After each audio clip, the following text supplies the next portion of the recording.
First, I want to welcome everyone. Hello, and thank you for joining us for the U.S. Government Accountability Office International Webinar Series.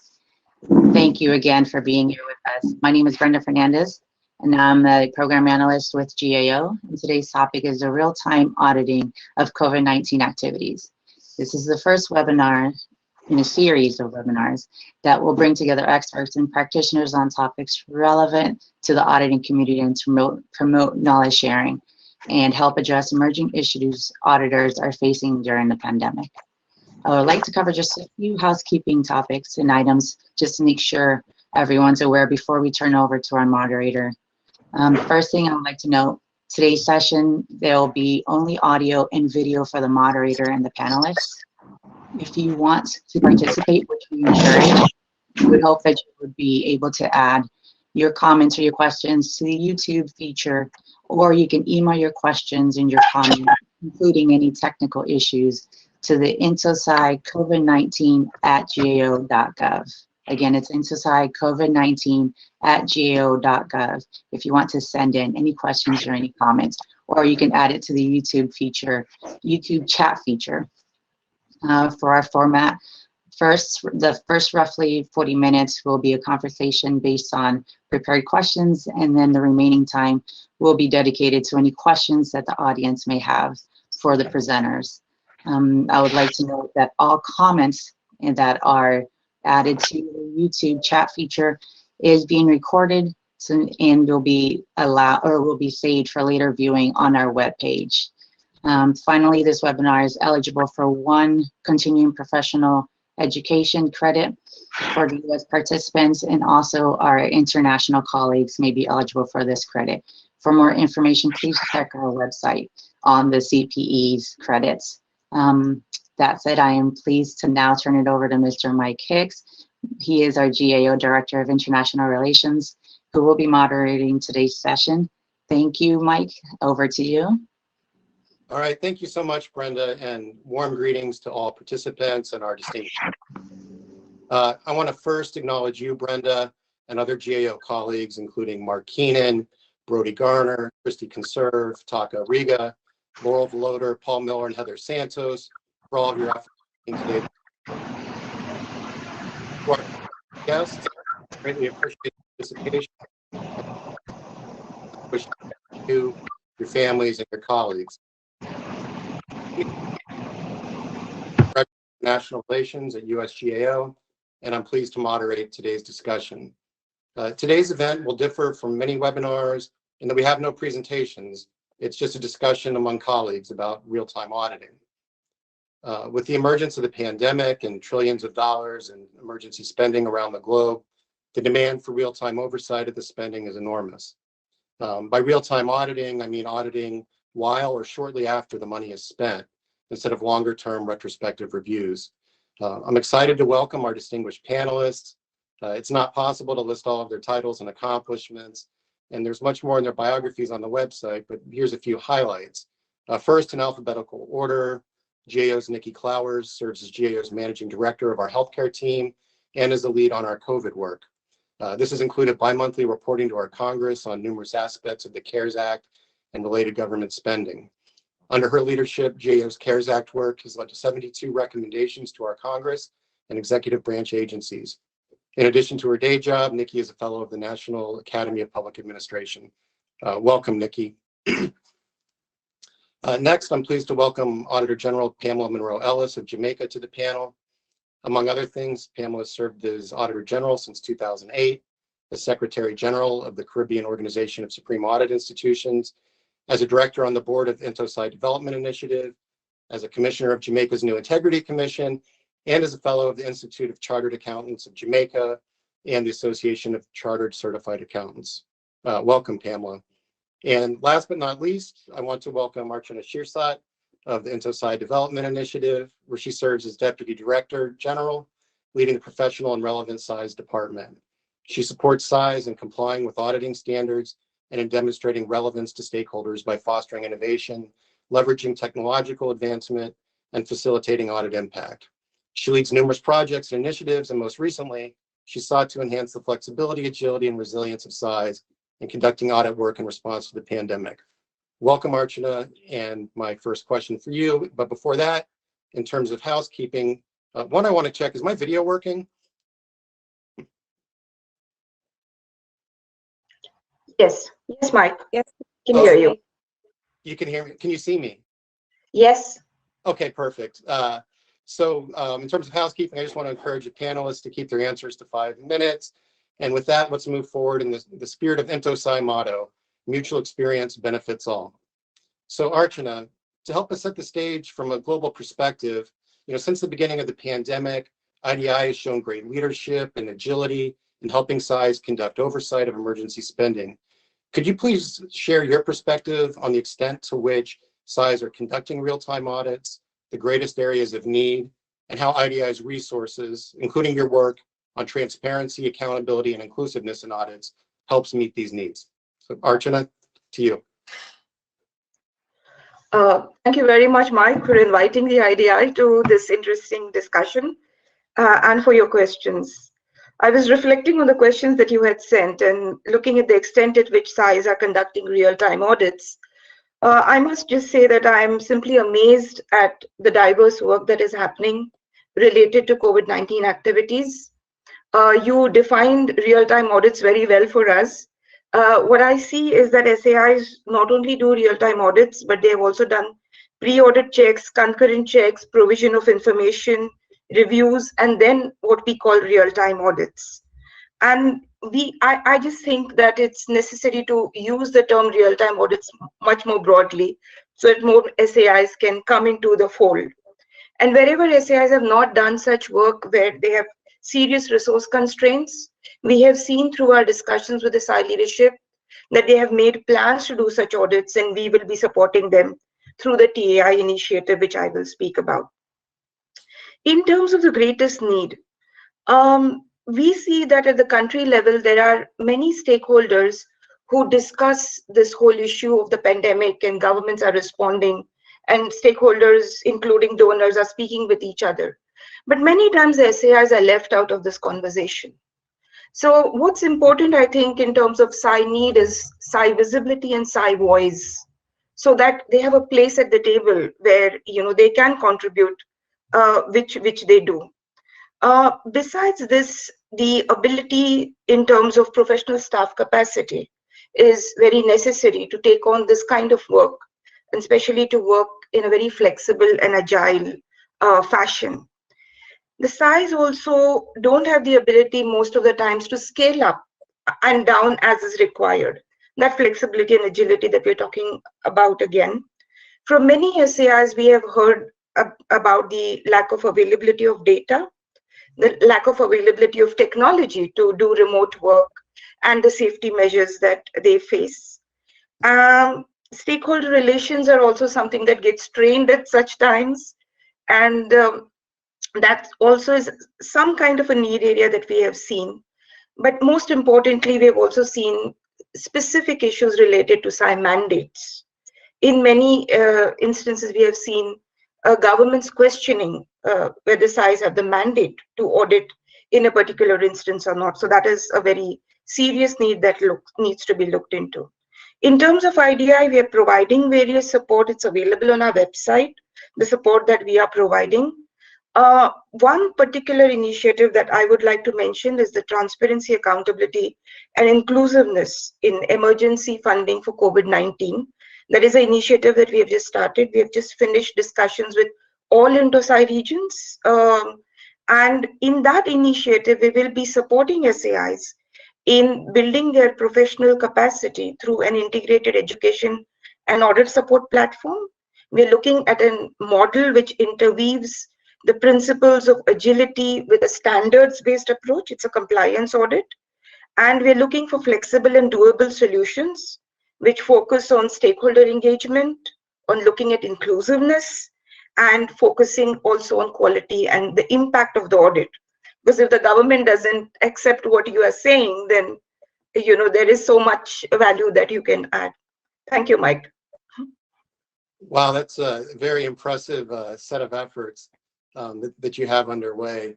And I'd like to next turn to Pamela.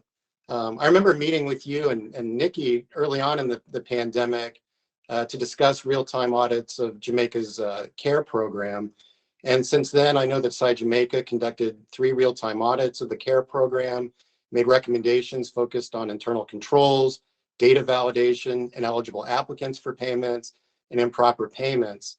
I also noticed that your May 2000 report had a real-time impact and that you flagged ineligible individuals that sought payments, and that was corrected in real time. I think that shows some of the impact that your work has had. I'd be interested if you could talk a little bit about the breadth and scope of your work in response to the pandemic, any perspective you have on Archana's comments about the needs of size, and your views on what would have been most useful to you when you started doing your work. So over to you, Pamela. Yes, thank you, Mike. I hope you're hearing me clearly. Yes, very clearly. Great. So let me just begin by thanking you for your invitation to participate in this webinar. It's always good to be on a panel with Archana because she brings such great substance to the discussion, and she pulls me along. So I'm happy to be here with Archana. Mike, as you indicated, we've actually conducted 3 subsets of the CARE program real-time audit. I think it's important for me to preface that the audit was actually initiated by the Minister of Finance, who requested that a real-time review be done. He wanted to be assured that only the applicable and eligible applicants would benefit from the package. And you can quite understand that when you are dealing with limited resources, there is little room for error, and you want to ensure that there is maximum impact from whatever support is given to those who are at risk and vulnerable. And so we undertook an audit in 4 parts. The first would have been the application review of the system that would process the applications from the general citizenry. That was done in the development stage of that application and served its purpose in identifying script errors that could have resulted in the successful processing of persons who did not meet the requirements. And so from the get-go, that would have been a tremendous benefit, added great value to the process by eliminating as far as possible the risk of persons who are not eligible benefiting from the CARE program. The other 3 elements were done based on the different categories. So there are different categories, and when I say categories, different subsets of the society that would have benefited at different points in time, and the support was targeted and different. So we conducted our audit simultaneously with the processing of those applications, and of course the reports were also published simultaneously with the payments. So at least the Parliament and the country at large had some assurance that those that are being paid met the criteria.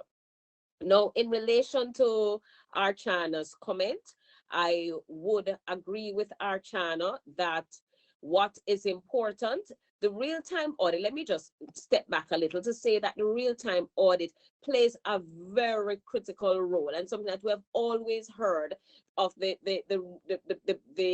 real role of auditors is really to prevent, to detect, and to assist in correcting through our recommendations. And I think the real-time audit plays that critical role of a preventer. It is far less costly to prevent than to correct. We were able, through our real-time audit, to prevent payments amounting to 245 million in aggregate to persons who would not have been entitled to the benefit. And that is juxtaposed against an historical review that probably would have resulted in a recommendation to recover that amount. which is generally unlikely. So that is the real benefit of the real-time audit. However, as Archana indicated, you must have an enabling environment, and that environment needs to be comprised of, one, be supported by the relevant technology, and the combination of skill set to enable the kind of audit that needs to be done.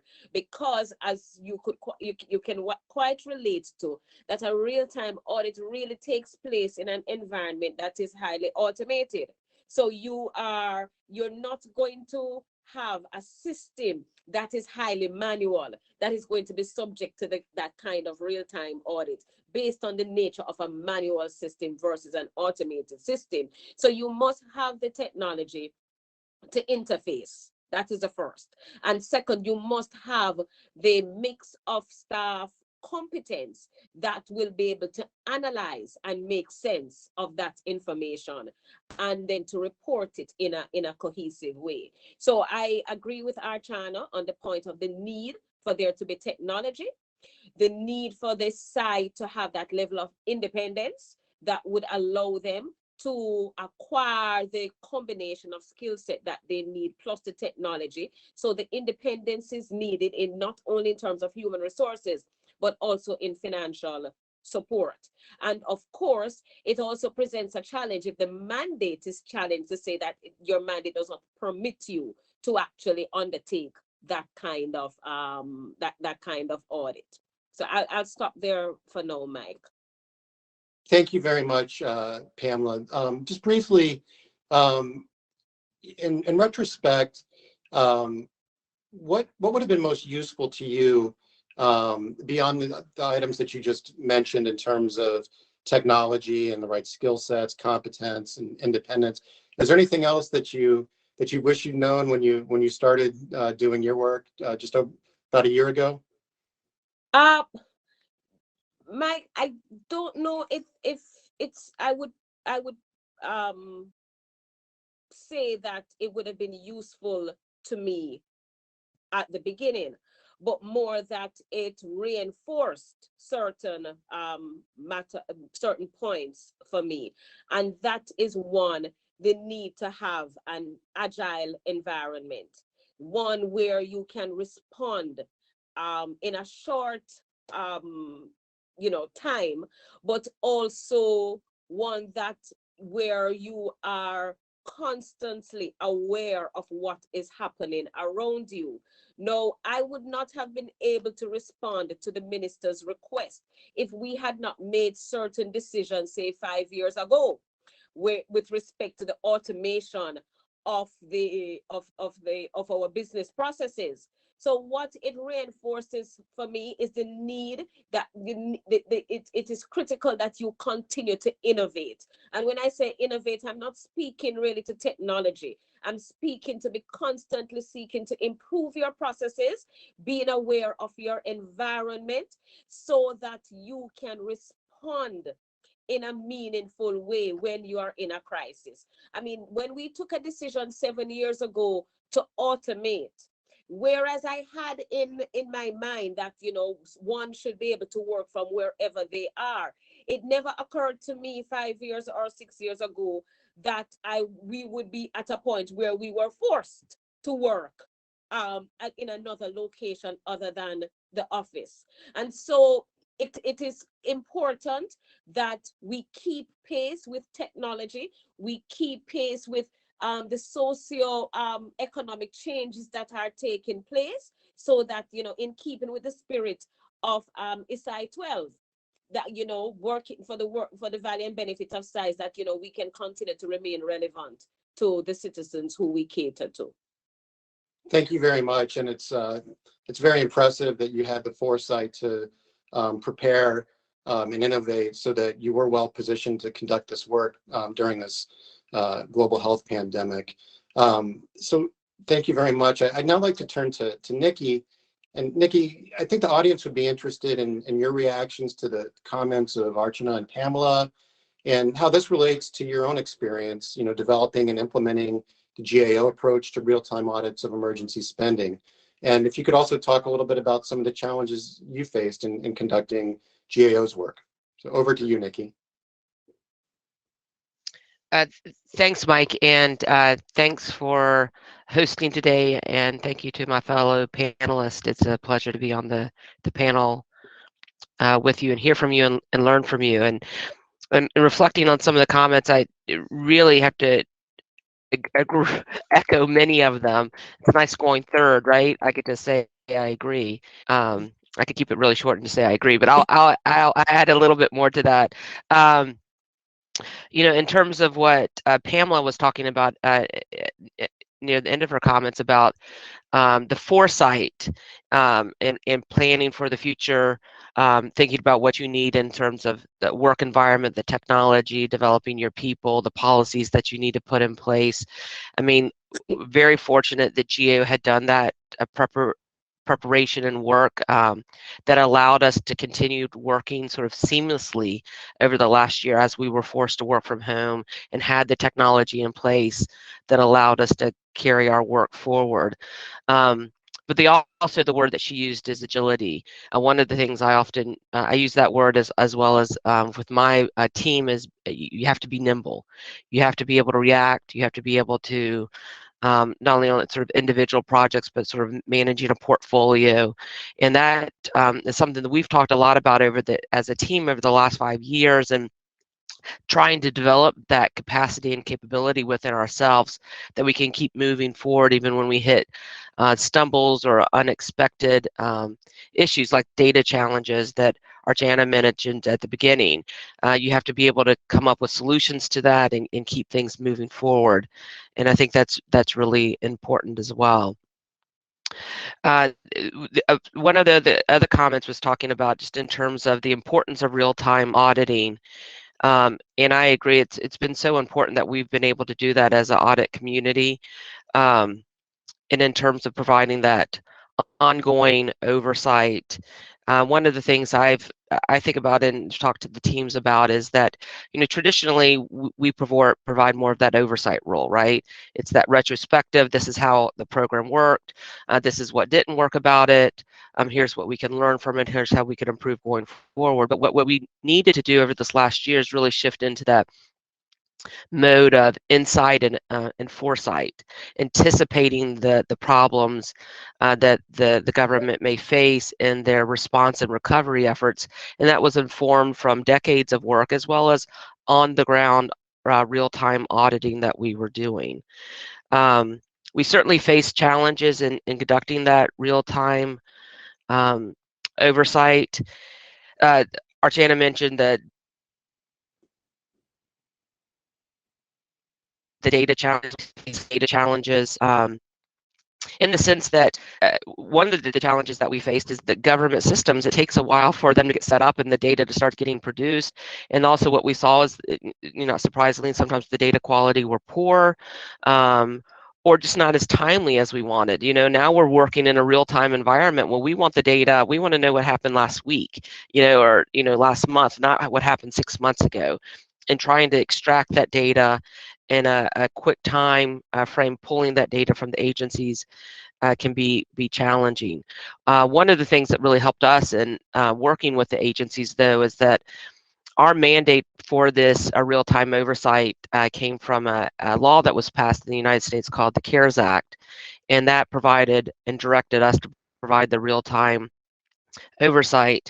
But in doing that, we were able to see the proposed legislation and work with the Congress to make sure that our access was explicitly spelled out and actually strengthened our access rights as well in the sense that following the federal dollars as it went to private companies, for example, and making sure that we would have access to those contractors and contracting documents, which has been very, very pivotal in a number of our audits. Another challenge that we faced was, frankly, just sometimes getting the attention of the audited agencies. They're busy. I mean, they were working very, very hard and continue to do so to help respond and recover. A lot of the agencies that I personally work with are in the healthcare sector, and so they're on the front lines delivering care and trying to push out treatment.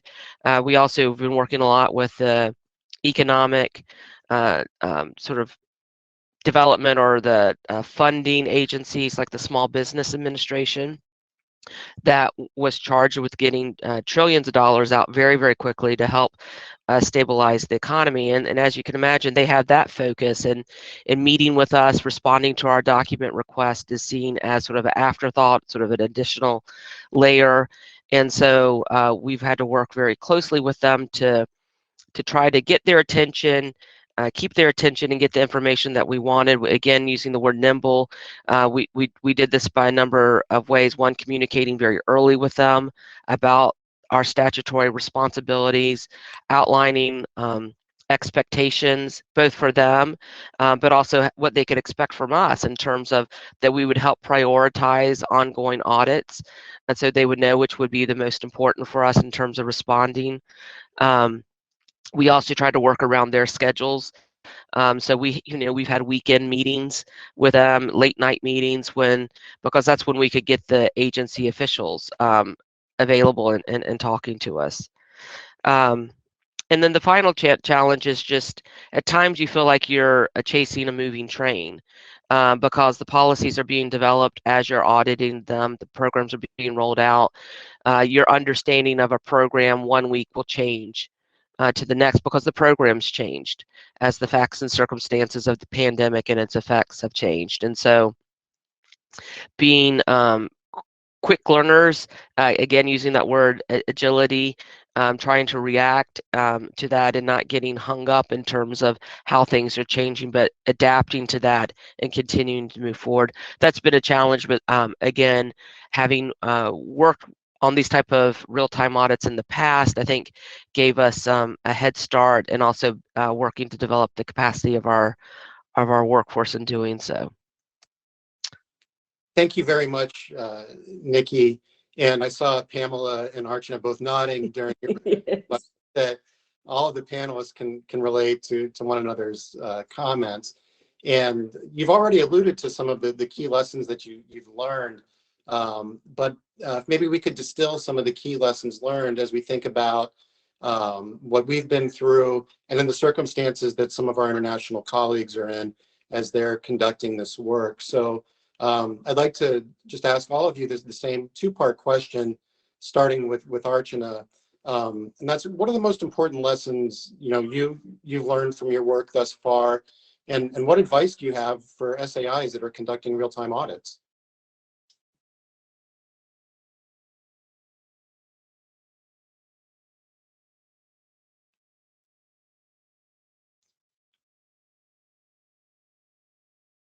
I think we may be having an audio problem. Can you hear me now? Yes, thank you. Okay, great. Yeah, Would you thanks. like to repeat the question, or are you? No, I could hear you, but I was not sure whether my mic was on mute or not. Sorry for that. Thank you.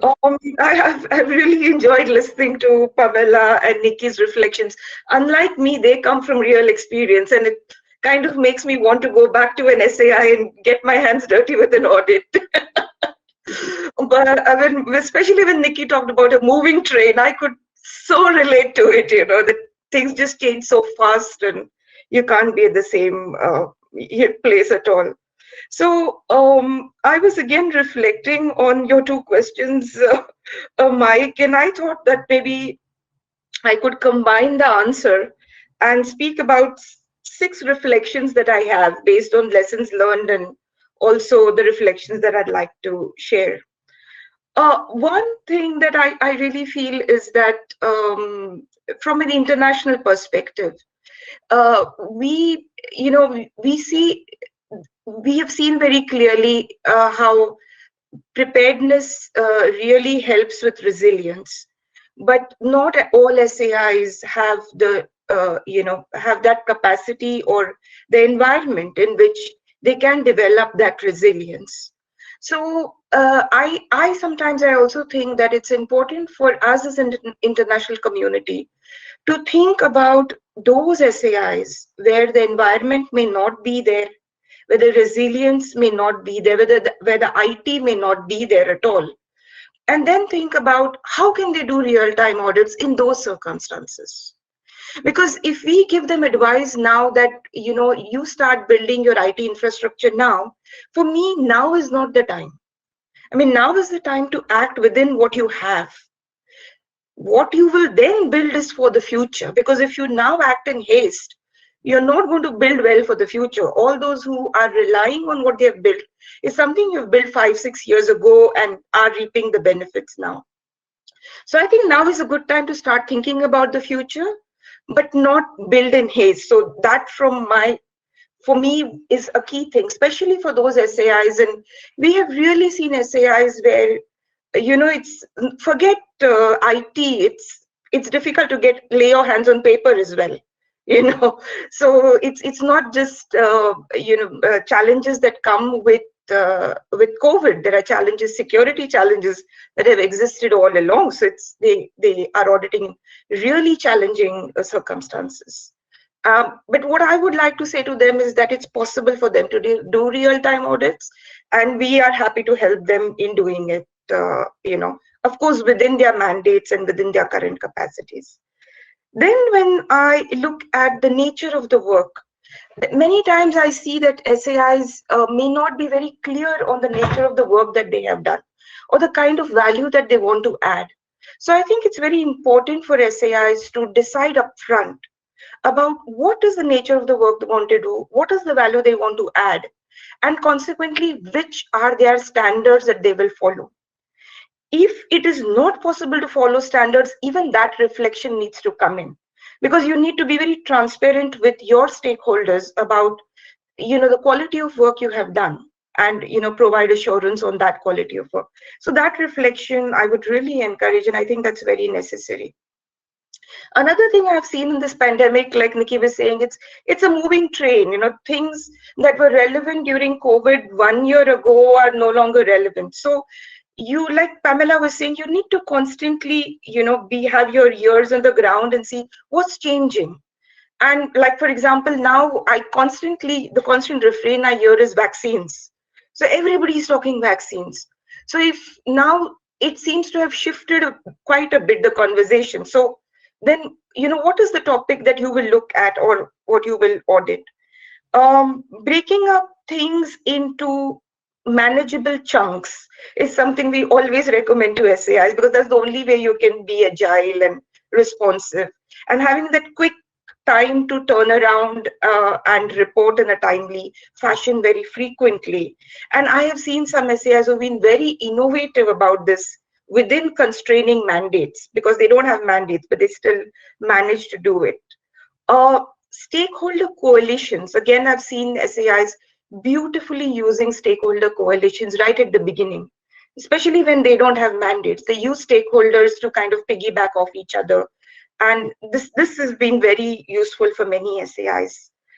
One thing that from an IDI perspective, we always emphasize is that in all the work we do, we want to see a focus on inclusiveness, because this pandemic has really sharpened inequality so tremendously. So it's very difficult to say that we have had a holistic commentary on the pandemic and government's response to it if we don't look at who are those who are left behind.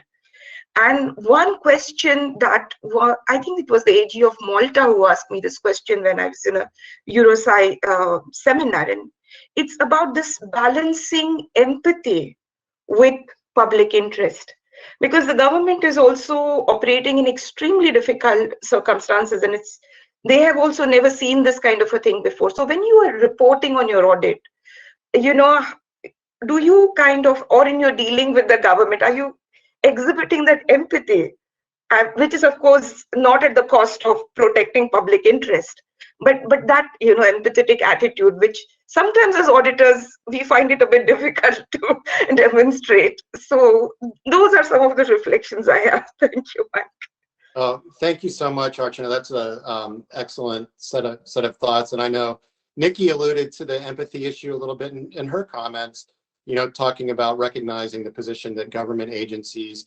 are in. So I'd like to now turn to Pamela for your reflections on this in terms of any additional lessons you've learned from your work, and any advice you have for other SAIs that are in the same situation conducting real-time audits. So please, Pamela. Right. Thanks, Mike. Like Archana, I'll answer two in one. I believe they're quite related. But I want to reflect on what Nikki shared earlier. I quite enjoyed her presentation.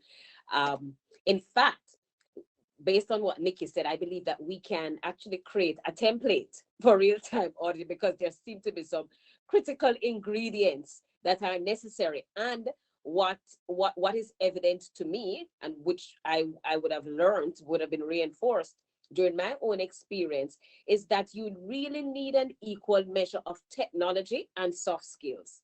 Because Nikki spoke about the meetings, and I remember that is something that we had every day at around 6 or 7 in the evening. We met to discuss what happened during the day, the challenges, the achievements. That was very useful, because we were operating in a very tight time band.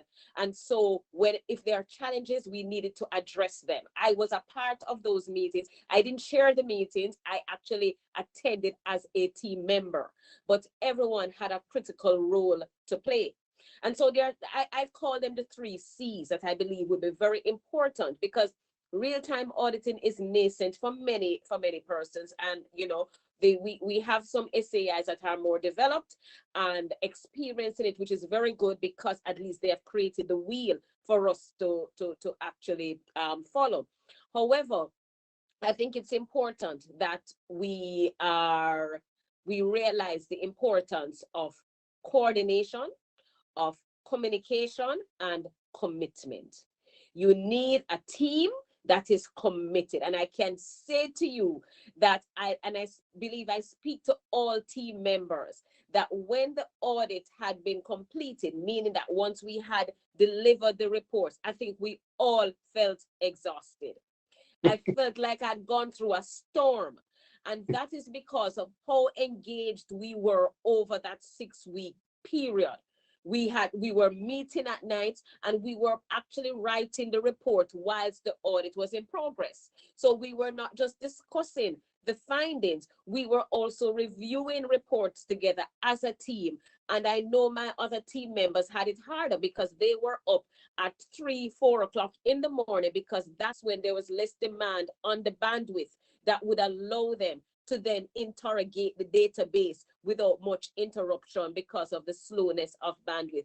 So there's so much that has to work together for you to really have great success at this. And I think, Archana, this is where IDI and the wider INTOSAI community can provide support, because I agree with you. I said that we were able to do it because we took action 7 years ago. But there are some SAIs that just really do not have the technology. That is the case in Karasai. Many of the SAIs do not have the technology. So many of them could not even work during the lockdown. We were able to continue our work during the lockdown, albeit with slight disruptions. But there are some who could not do anything. And that is when this SAI is needed most of all. So it is, we then now need to create this template that will provide, in the same way we have a light PMF, side PMF review, we also need to have templates that can fit in to that is basically fit for purpose for the varied SAIs, recognizing that we're not all at the same level. We do not have the same level of resources, and resources will not suddenly become available. So it is how we can actually guide those SAIs to ensure that at least they add value of whatever sort. And one thing I encourage is that we create an environment where we allow our team members to think outside the box, to always be in that spirit of innovating and not just accepting what exists today, but always looking at how we can improve on that. Over to you, Mike.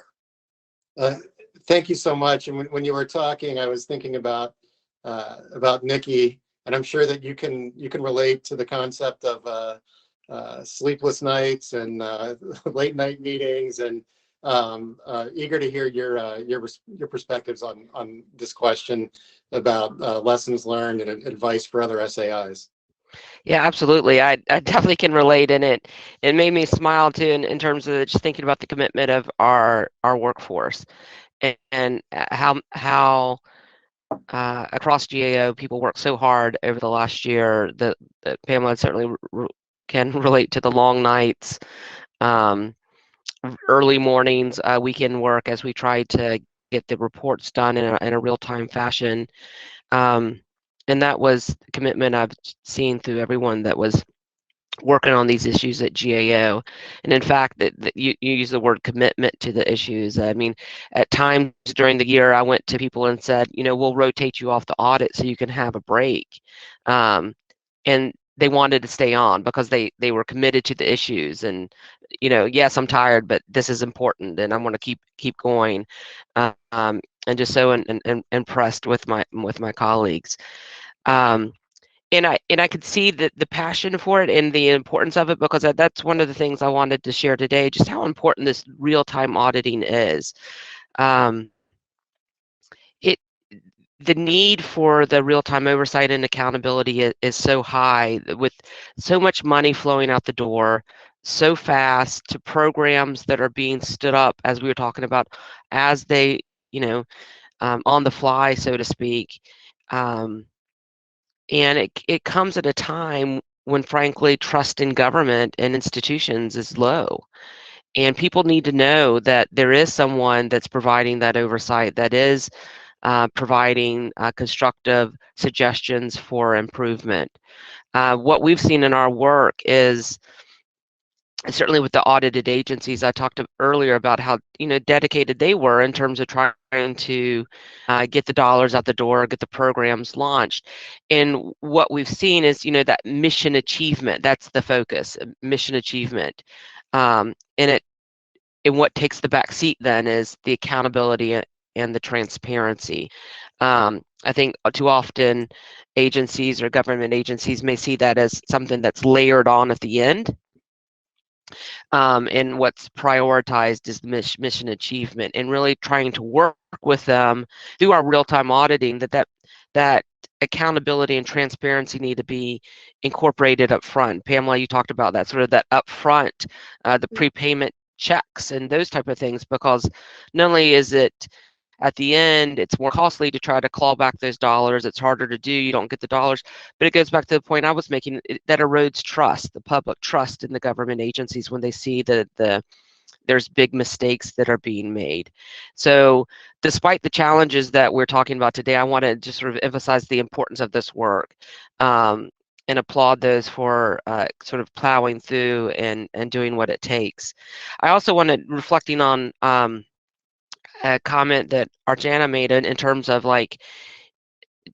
not rushing to adopt new technologies or policies right now, that this is capacity that you need to develop over usually a number of years. And so what I would encourage people to do, and a lesson I learned, you play to your strengths. What are your capabilities now? What are your capacities now? And focus on that in the real-time auditing, because things are moving so quickly. You need to play to those strengths so you can keep up. And also, as an auditing community and an accountability community, what we have is our credibility. And so you want to protect that credibility by playing to what you have in place, the established policies in the institutional knowledge. I also really appreciate and agree with the point in terms of breaking things up. It can be overwhelming when you look at the entire government intervention at once. And so as you think about the real-time auditing, you really do need to focus on, okay, what are the highest risk here for the government, for the public? And that can help you break things down into more manageable segments of work. What we tried to do over the last year at GAO is provide somewhat of an overview of all the government interventions and dollars going out at a fairly high level. And then in certain areas where we saw the greatest risk or the greatest dollars flowing out, go deeper on those. And so those were the small business programs or the health intervention programs, and providing more in-depth auditing in those areas. And I think the last thing I'll comment on, and it was one of the lessons learned I had written down. And Archana mentioned the word empathy, and I appreciated that, because one of the things I was reflecting on before the panel is really trying to keep our recommendations constructive during this time frame, this sort of crisis period, and focusing on those key issues. What will really be helpful in improving the response and recovery. I do think as auditors, we're perfectionists. We go in and we want to see every piece of paper. We want to see the I's dotted, the T's crossed. And I'm not saying that's not important, but in a time of crisis when the agencies are under so much pressure, let's focus on the bigger picture issues. What is really needed to improve the program right now? And we can get back to some of those other maybe smaller issues as we go forward. And I think by keeping a more of a constructive attitude like that, that makes the audited agencies more receptive to the recommendations that we're making. Over to you, Mike. Thank you so much for that thoughtful response. And we're hearing a wealth of good lessons learned and advice for others that I think we do need to distill, because I think that the COVID-19 pandemic, it's unlikely to be the last emergency that national governments face, and we have a lot of opportunities to prepare for the future. And we've heard a little bit from Pamela about how they did that in Jamaica, which made them well positioned to do their work. Preparing for and responding to emergencies will be one of the two themes for the next INTOSAI Congress. So within this context, I'd like to very briefly hear your perspectives on ways that we can further share knowledge within our community, or also share resources to build upon our experience and help our international colleagues conduct real-time audits. So do you have any thoughts, and I'll start with Archana, what could we do that would be most helpful to other SAIs in conducting timely, methodologically sound, and impactful real-time audits? Do we need forums, training, templates, standards, guidance, et cetera? And but before I turn it over to you for your response, Archana, if we could just maybe just 1 minute on this question so that we can take a couple audience questions before we close in about 10 minutes. So over to you, Archana. Thanks, Mike. I think that there is a lot that INTOSAI can do. We have standards, but we need to see how these standards are applied during crisis. So that kind of guidance on application of standards would be necessary. We have platforms, and I think we have done a fair amount of experience sharing. So I think that has gone really well in INTOSAI. In my view, at least what I have seen from SAIs which require guidance, they don't just require guidance, but they need education and audit support as well. So guidance alone is not enough. We need to think of more holistic capacity development support. But in the longer term, like Pamela has been saying, we need to build SAI capacity to exercise foresight, to be flexible, agile, so that they can pick things up fast and be prepared for the future crisis that will come, and then they're resilient enough in those times. Thank you. Thank you, Archana. Pamela? Yes, Mike, are you hearing me? Yes. Great. Right. Well, let me preface my comments by saying, and I'm not saying this because I have some affiliation with the IDI board, but I believe that the INTOSAI community, and in particular IDI, set a sterling example of resilience and agility. I felt the presence of the INTOSAI community during I think the most critical point of the pandemic. The amount of work that was done to engage SAIs, I believe, is commendable and should be applauded. And that is exactly, the irony is that the COVID has been such a disruptor, but I don't know that I've ever felt so close to the INTOSAI community before as I have had during the pandemic. So it says a lot about what we have been doing, and that we just need to build on what we are doing.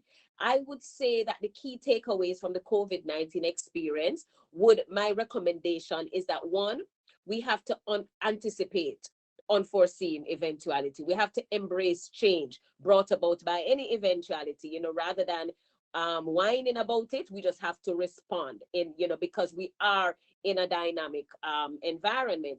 So in that regard, we really need thought leaders in the community to keep us on the cutting edge of the changes to our environment, be it social, economical, or technological.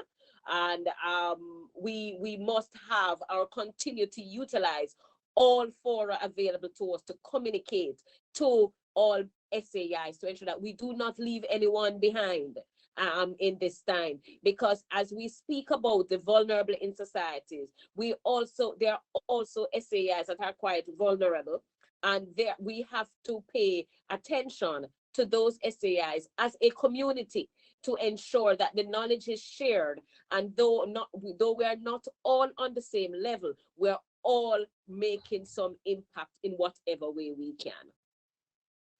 Thank you very much. And I agree that IDI and INTOSAI's Capacity Building Committee and various other bodies within INTOSAI have done extraordinary work during these circumstances, and we can certainly build on that.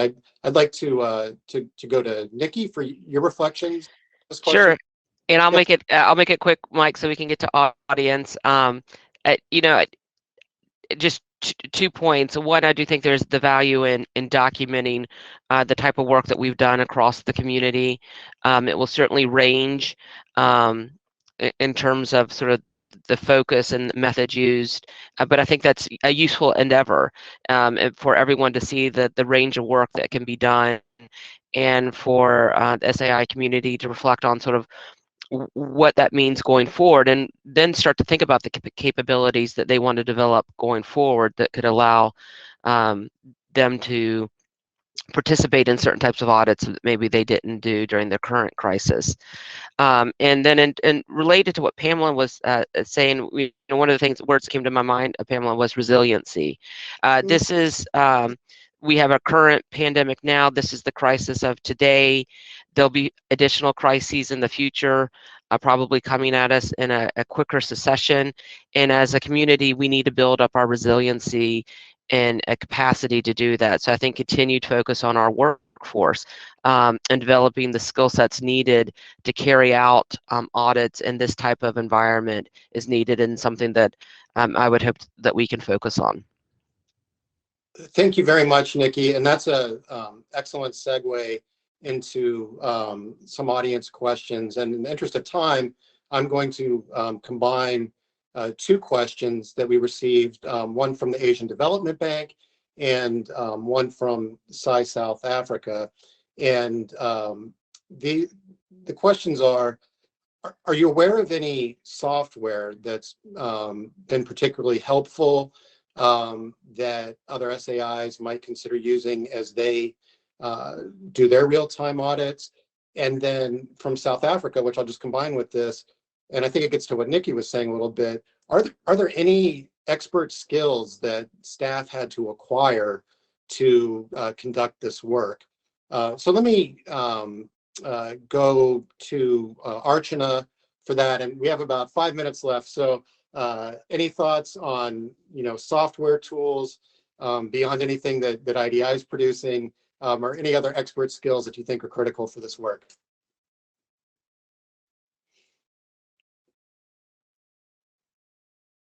I think you might be on mute.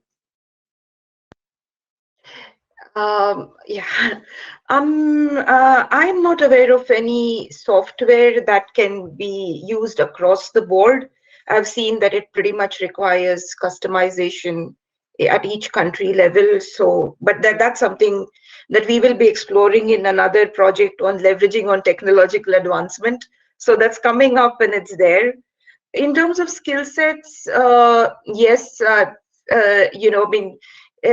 we earlier talked about skill sets, resilience and flexibility was not something we emphasize so much in auditors, but now, of course, we do that a lot.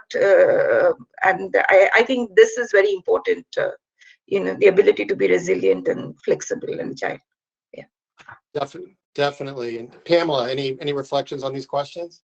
Yeah, we used IDEA as I think ACL as well, but I know that Excel is also useful for interrogating data and well, allowing you to analyze the data meaningfully. As it relates to the skill set, what I can say is that I used a multidisciplinary team, and that was deliberate. So I had persons drawn from the special investigations unit that we have because of their probing nature. I also had persons from the IT unit who provided that IT support.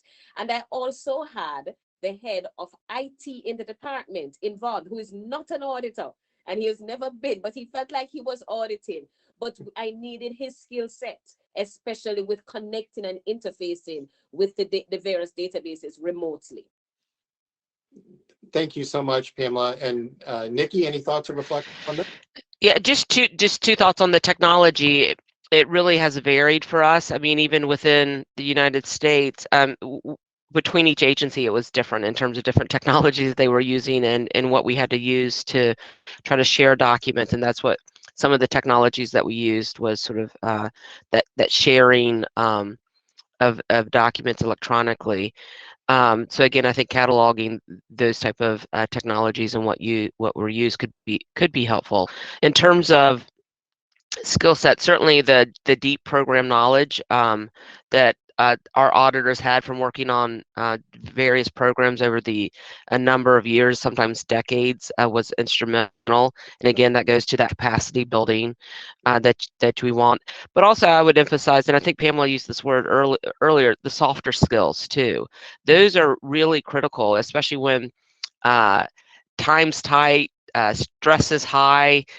Being able to use some negotiating, conflict management, good communication skills are critical. Thank you very much, Nikki. And I see that we're coming to a close here. We're up against the hour. And we had more audience questions that we were not able to get to, but this is the first of many webinars that we have planned. And hopefully we can explore the issues that we didn't get to in future seminars. And I don't think there's any way I could begin to summarize all of the useful information that's been conveyed by our panelists, but I'm really grateful for all of the concrete examples of what's worked, things for other SAIs to consider as they go forward and doing their work. Some things that really came across to me were having the right people skills, multidisciplinary teams, having technology, thinking about developing templates for conducting this work, having the right operating environment to facilitate the success of your staff, which is